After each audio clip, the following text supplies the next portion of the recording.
Adimi salat.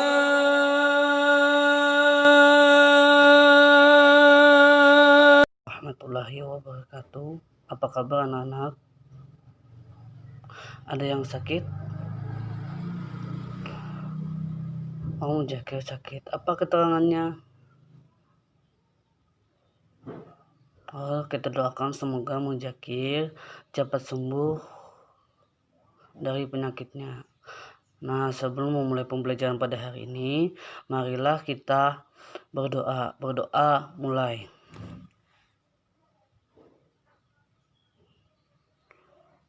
Berdoa selesai. Ada yang tahu pembelajaran kita pada hari ini pembelajaran apa? Hari ini pembelajaran kita adalah tentang sejarah Khalifah Utsman bin Affan. Nah, ada yang tahu siapa Khalifah Utsman bin Affan? Ya, betul sekali. Khalifah Utsman bin Affan adalah sahabat ketiga Rasulullah SAW yang menjadi khalifah. Nah, di sini Bapak akan menjelaskan tentang riwayat hidup dan silsilah Utsman bin Affan, kepribadian Utsman bin Affan, dan perjuangan Utsman bin Affan sebagai khalifah. Nah, itu yang pertama ialah riwayat hidup dan silsilah Utsman bin Affan.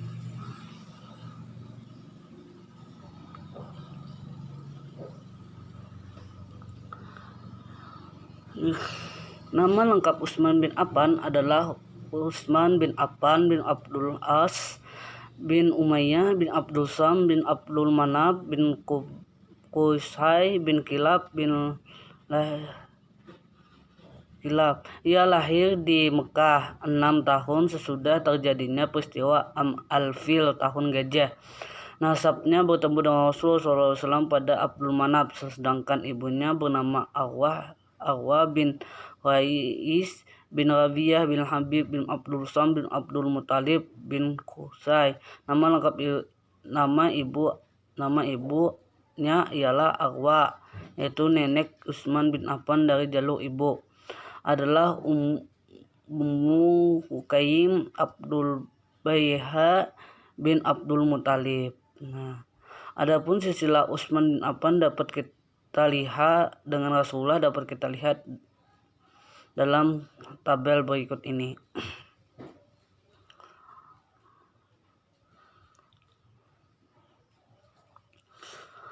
Khalifah Utsman bin Affan termasuk manusia terkemuka dan kabilahnya.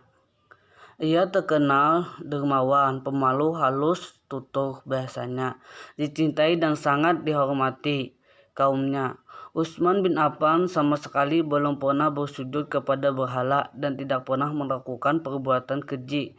Sebelum beragama Islam, ia tidak pernah meminum khamar atau meminum minuman keras.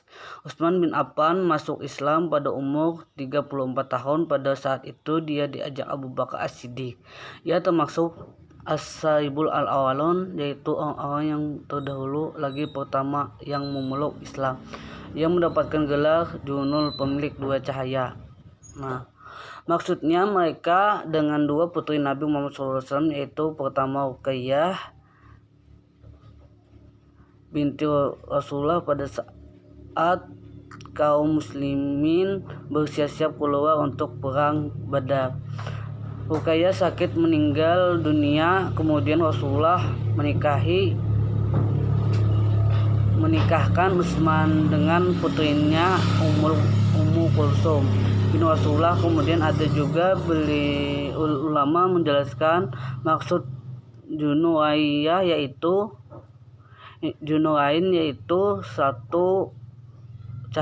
satu nur cahaya diperoleh dari membaca Al-Quran, satu nur cahaya lainnya dan dari melakukan sholat malam. Utsman bin Affan meninggal dunia pada hari Jumat tanggal 18 Dzulhijjah tahun 35 Hijriah. Yang kedua yaitu kepribadian Utsman bin Affan. Khalifah Utsman bin Affan mempunyai kepribadian yang mulia yang dapat kita contoh dalam kehidupan sehari-hari. Adapun kepribadian Utsman bin Affan ialah kerendahan hatinya. Nah, Khalifah Utsman bin Affan mempunyai sifat rendah hati. Sifat ini menunjukkan keikhlasannya kepada Allah Subhanahu wa taala. Abdullah Wahmi mengatakan ulama Utsman bin Affan mengambil sendiri air wudunya apabila ia melakukan sholat malam.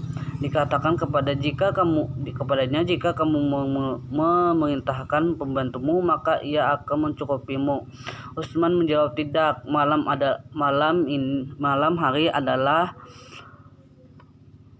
hak mereka untuk beristirahat. Hal ini menunjukkan sifat rendah hati Utsman bin Affan meskipun tingkah sosialnya tinggi.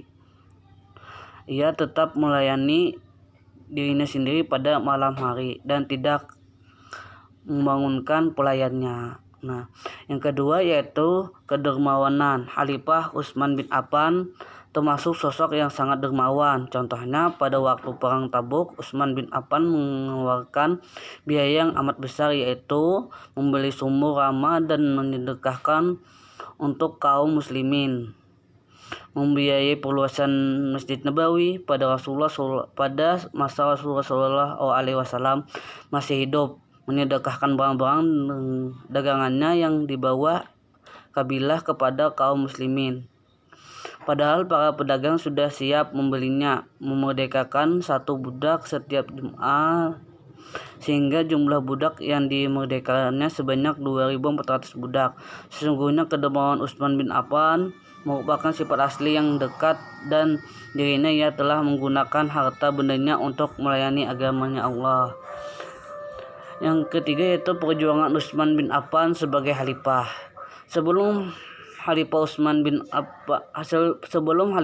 Umar bin Khattab wafat, ia membentuk majelis syura yang beranggotaan 6 orang sahabat Rasulullah SAW yang kesemuanya pantas menjadi pemimpin. Keenam sahabat tersebut adalah Utsman bin Affan, Ali bin Abu Thalib, Abdurrahman bin Auf, Sa'ad bin Abu Waqqas, Al-Jubair bin Al-Awam, dan Tahlan bin Abaidillah. Musyawarah Majelis Syura berlangsung 3 hari, dimulai dari hari Ahad dan selesai hari Rabu dini hari, tepatnya bulan Dzulhijjah tahun 23 Hijriah 6 November 640 Masehi. Utsman bin Affan menjadi khalifah ketiga menggantikan Umar bin Khattab.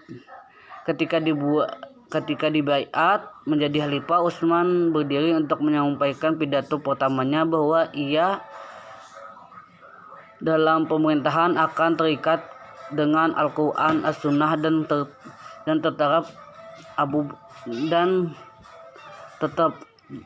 ketetapannya Abu Bakar dan Umar. Ia juga menjelaskan bahwa ia akan memimpin rakyatnya dengan kasih sayang dan hikmah kecuali dalam masalah hukum. Kemudian Utsman memperingatkan kepada rakyatnya agar tidak cenderung kepada dunia dan terkena fitnah. Hal inilah menyebabkan umat menjadi terpecah belah. Langkah pertama menjadi khalifah Utsman bin Affan mengkokohkan dan memberitahukan kepada para jabatannya bahwa tugas mereka bukanlah mengumpulkan harta benda. Tugas mereka yang sebenarnya adalah menjaga kemaslahatan rakyatnya. Selain menulis surat untuk gubernur, Utsman juga menulis surat kepada para panglima perang. Dalam surat tersebut, Utsman mengingatkan bahwa mereka adalah penjaga kaum muslimin dan mengayomi masyarakat, kemudian mengingatkan agar sadar akan kewajibannya dan melaksanakannya. Sudah jelas? Ya. Kalau sudah jelas, kita akhiri pembelajaran pada hari ini. Sebelum akhiri pembelajaran pada hari ini, Bapak ada tugas, tapi PR saja. Nah, dikumpul minggu depan. Nanti ke Bapak kirim di WA, di WhatsApp WA grup ya. Sebelum akhir pembelajaran pada hari ini, marilah kita berdoa dulu. Berdoa mulai. Berdoa selesai. Kita akhir pembelajaran pada hari ini dengan mengucapkan alhamdulillahirabbil alamin. Assalamualaikum warahmatullahi wabarakatuh.